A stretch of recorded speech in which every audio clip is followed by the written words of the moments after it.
China ഒരു പുതിയ ആയുധം അവതരിപ്പിച്ചിരിക്കുന്നു. ഒരു ഭീമാകാരമായ ഡ്രോൺ മദർഷിപ്പ്. ഒരേ സമയം വിമാനവാഹിനിയും കപ്പലിൻ്റെ ശക്തിയുമുള്ള ആകാശത്തോളം ഉയരമെന്ന അർത്ഥമുള്ള ജൂട്ടിയാൻ. കഴിഞ്ഞ വർഷം ഒരു ചൈനീസ് എയർ ഷോയിൽ ഇത് ആദ്യമായി പ്രദർശിപ്പിക്കുകയുണ്ടായി. ഇപ്പോൾ അത് ഉപയോഗത്തിന് ഏതാണ്ട് തയ്യാറുമാണ്. വരും ദിവസങ്ങളിൽ ഇതിൻ്റെ പരീക്ഷണങ്ങൾ നടക്കും. വിജയകരമായാൽ ചൈനീസ് സൈന്യം അടുത്ത മാസം മുതൽ ഇതിനെ സേവനത്തിൽ ഉൾപ്പെടുത്തും. ഒരുപക്ഷെ ജൂണിൽ ആദ്യ ദൗത്യവും ഉണ്ടാകും. എന്താണ് ഈ ഡ്രോൺ മദർഷിപ്പിനെ ഇത്ര പ്രത്യേകമാക്കുന്നത്? അതിൻ്റെ അതിശയിപ്പിക്കുന്ന കഴിവുകൾ നമുക്കൊന്ന് നോക്കാം. 25 മീറ്റർ വിസ്താരമുള്ള ചിറകുകൾ, സാധാരണ യുദ്ധവിമാനങ്ങളുടെ 10 മുതൽ 13 മീറ്റർ വിസ്താരത്തിൻ്റെ ഇരട്ടി വലിപ്പം, 6 ടൺ ബോംബുകളും ഡ്രോണുകളും വഹിക്കാൻ കഴിയും, 7000 കിലോമീറ്റർ ദൂരം പറക്കാം, 15000 മീറ്റർ ഉയരത്തിലെത്താം. ഇത് മിക്ക മധ്യദൂര വ്യോമ പ്രതിരോധ സംവിധാനങ്ങളെയും മറികടക്കും. ഏറ്റവും ആകർഷകമായ സവിശേഷത, ഇതിൻ്റെ വയർ തുറന്ന് ഒരേ സമയം 100 ഡ്രോണുകളുടെ ഒരു കൂട്ടത്തെ ആകാശത്ത് നിന്നും വിടുന്നു. ഡ്രോണുകൾക്ക് പുറമെ ഇതിൽ എയർ ടു എയർ ആൻറ്റിഷിപ്പ് മിസൈലുകളും ഘടിപ്പിച്ചിട്ടുണ്ട്. ഇത് ആകാശത്ത് ഒരു വൈവിധ്യമാർന്ന വേട്ടക്കാരനാക്കുന്നു. ഈ ജൂട്ടിയാൻ്റെ ദൗത്യം എന്താണ്? പ്രധാനമായും ശത്രുവിൻ്റെ വ്യോമ പ്രതിരോധ സംവിധാനങ്ങൾ തകർക്കുക. തന്ത്രം ലളിതവും ധീരവുമാണ്.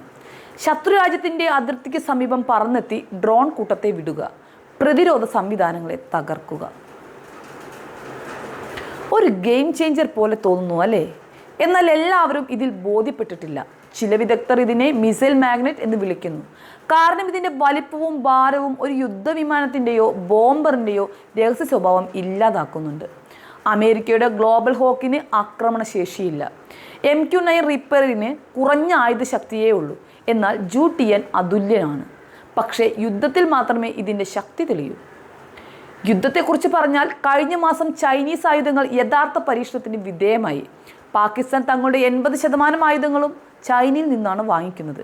J-10, JF-17 യുദ്ധവിമാനങ്ങൾ, HQ-9 വ്യോമ പ്രതിരോധ സംവിധാനങ്ങൾ, PL-15 മിസൈലുകൾ എന്നിവ ഇന്ത്യക്കെതിരെ ഉപയോഗിച്ചു.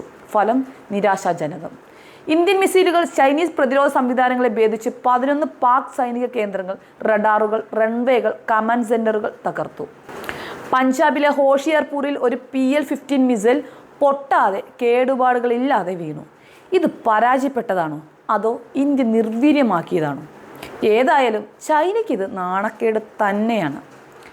കഥ ഇവിടെ കൂടുതൽ സങ്കീർണമാകുന്നു.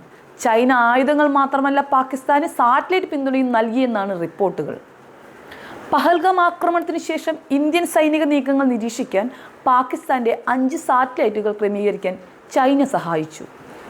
ഇന്ത്യയോ പാകിസ്ഥാനോ ചൈനയോ സ്ഥിരീകരിച്ചിട്ടില്ലെങ്കിലും ഈ അവകാശവാദങ്ങൾ ബീജിംഗ് പാകിസ്ഥാനെ ഒരു പ്രോക്സിയായി ഉപയോഗിക്കുന്നുവെന്ന് സൂചന നൽകുന്നു. അതിൻ്റെ ആയുധങ്ങൾ പരീക്ഷിക്കുന്നതിനും ഇന്ത്യയെ അതിൻ്റെ പടിഞ്ഞാറൻ അതിർത്തിയിൽ ബന്ധിപ്പിച്ചിരിക്കുന്നതിനും. അപ്പോൾ എന്താണ് ലക്ഷ്യം? ഇന്ത്യ ജാഗ്രത പാലിക്കണം. ചൈനയുടെ ഇടപെടലിനെ വിളിച്ചറിയിക്കുക. ഭീകരത പിന്തുണയ്ക്കുന്ന ഒരു രാജ്യത്തിന് ചൈന സഹായം നൽകിയെങ്കിൽ ലോകം അത് അറിയണം. രണ്ടാമതായി, പ്രതിരോധശേഷി വർദ്ധിപ്പിക്കുകയും ചൈനയുടെ ആയുധങ്ങൾ ഈ ഡ്രോൺ മദർഷിപ്പ് ഉൾപ്പെടെ നിരീക്ഷിക്കുകയും വേണം. ഇതൊരു ഭീമനായേക്കാം, അല്ലെങ്കിൽ വെറും കടലാസ് പുലിയും ആയേക്കാം. യുദ്ധം മാത്രമാണ് യഥാർത്ഥ പരീക്ഷണം. ഇപ്പോൾ ഇന്ത്യയുടെ ഏറ്റവും വലിയ ആയുധം ജാഗ്രതയാണ്.